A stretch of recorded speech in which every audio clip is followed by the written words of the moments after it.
Salut tout le monde, aujourd'hui on découvre ensemble l'édition française du Steelbook A Star is Born.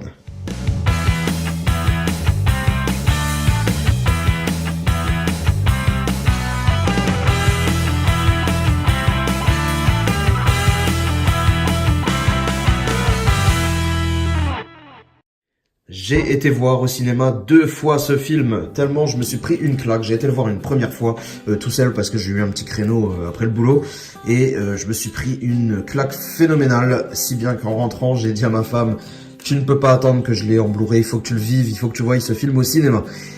J'ai été avec elle, elle a surkiffé également, donc voilà, mission accomplie.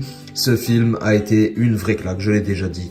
Mais voilà, Bradley Cooper, son premier film, il nous livre quelque chose de très très bon, même si c'est très sobre également, hein, il prend pas beaucoup de risques dans la réalisation de ce film, mais c'est vraiment efficace. C'est pas une comédie musicale, c'est un drame, clairement, c'est un drame centré autour de 2 personnes dans le milieu de la musique, hein, forcément. Mais voilà, la BO est excellente, la BO tourne en boucle depuis un sacré bout de temps chez moi, et ouais, c'est vraiment un très très bon film qui vous déclenchera pas mal d'émotions d'ailleurs, hein. Donc voilà, au cas où si vous ne connaissez pas, voilà, c'est Bradley Cooper qui incarne un chanteur, enfin pas en fin de vie, mais je dirais qui n'a plus énormément de succès et qui décline tout doucement, un chanteur de country, et il va propulser cette jeune femme qu'il va rencontrer et tomber amoureux, et il va la propulser et la faire devenir une star planétaire. Et donc voilà, mais on va assister au déclin de Bradley Cooper qui va avoir du mal à supporter en fait son déclin.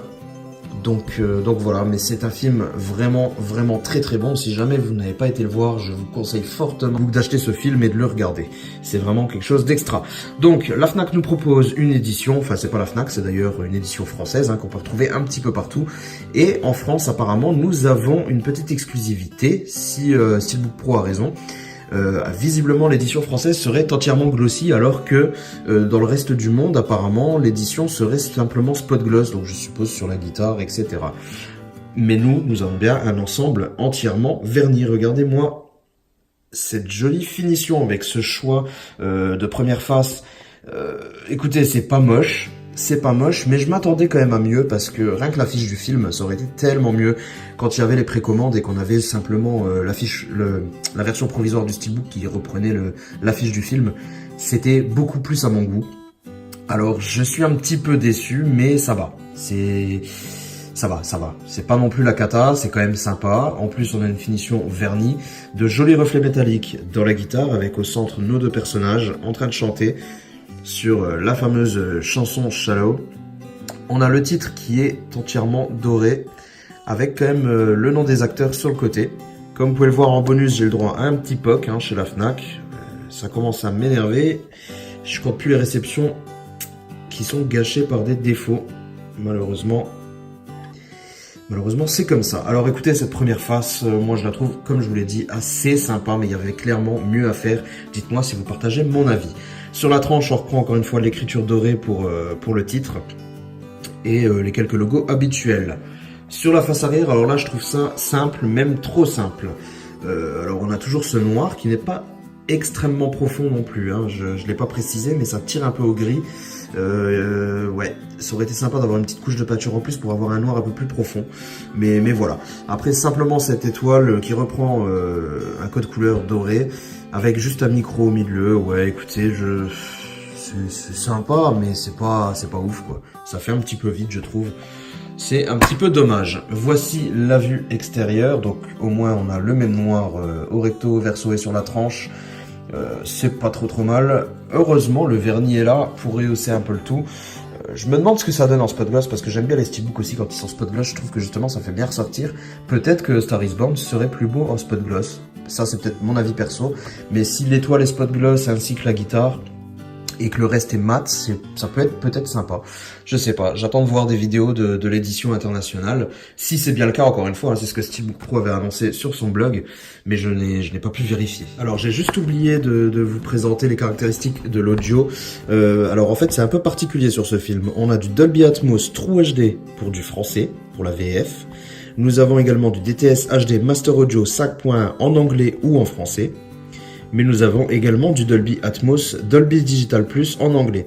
Alors ça, je trouve ça un petit peu étrange, parce que du coup, le Atmos en VO, c'est du Dolby Digital Plus, alors que le Dolby Atmos français, c'est du True HD. Donc le True HD est supérieur. Donc je trouve ça un petit peu dommage, parce que j'avais hâte de pouvoir le voir en VO, hein, et ben écoutez, la VO sera un peu moins bonne, apparemment, que le français, si j'ai bien compris.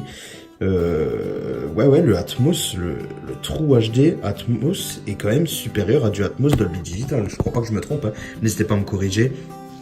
Mais bon, dans tous les cas, au pire, moi, de toute façon, je ne suis pas équipé Atmos, donc je vais sûrement lire en DTS HD Master Audio, donc j'en ai autant en anglais qu'en français. Donc ça, c'est très très bien.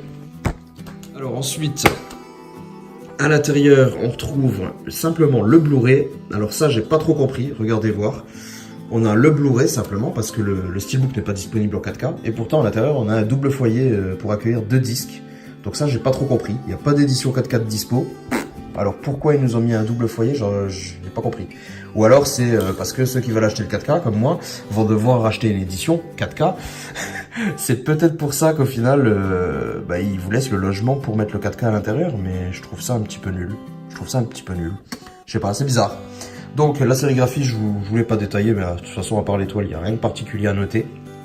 Et l'artwork interne, on retrouve nos 2 personnages avec un visuel plutôt clair, plutôt lisible, c'est plutôt agréable. Dommage qu'on ait quand même les crédits ici et non pas planqués ici en dessous des disques, ça aurait été beaucoup mieux. Mais bon, c'est pour chipoter. Alors globalement, mon avis sur cette édition, c'est que ça passe, c'est plutôt correct. J'en suis même plutôt content, je trouve qu'elle est quand même assez réussie, mais il y avait clairement beaucoup mieux à faire. Quand on voyait les artworks qui étaient temporaires, ça rendait beaucoup mieux. Donc j'espère, vu qu'apparemment, je crois qu'aucun éditeur ne prévoit d'en sortir un exclusif, j'espère peut-être me rattraper avec une édition étrangère, avec un joli fourreau qui rattrapera, parce que c'est un film que j'ai tellement aimé que j'aimerais bien exposer. Et donc, pourquoi pas l'exposer avec son fourreau et avec un joli fourreau, avec un beau visuel. Ça serait sympa. Il y a HD Zeta qui vont en sortir apparemment. Mais bon, je pense que ça sera des lenticulaires, donc ce sera pas pour moi. Je garde l'espoir pour Mentalab ou un autre éditeur ou Film Arena. On verra bien ce que ça donne. Voilà. En attendant, n'hésitez pas à me dire ce que vous avez pensé de cette édition, de ce film. Pourquoi pas. Et puis, nous, on se retrouve très bientôt pour une prochaine vidéo. Portez-vous bien. Ciao tout le monde.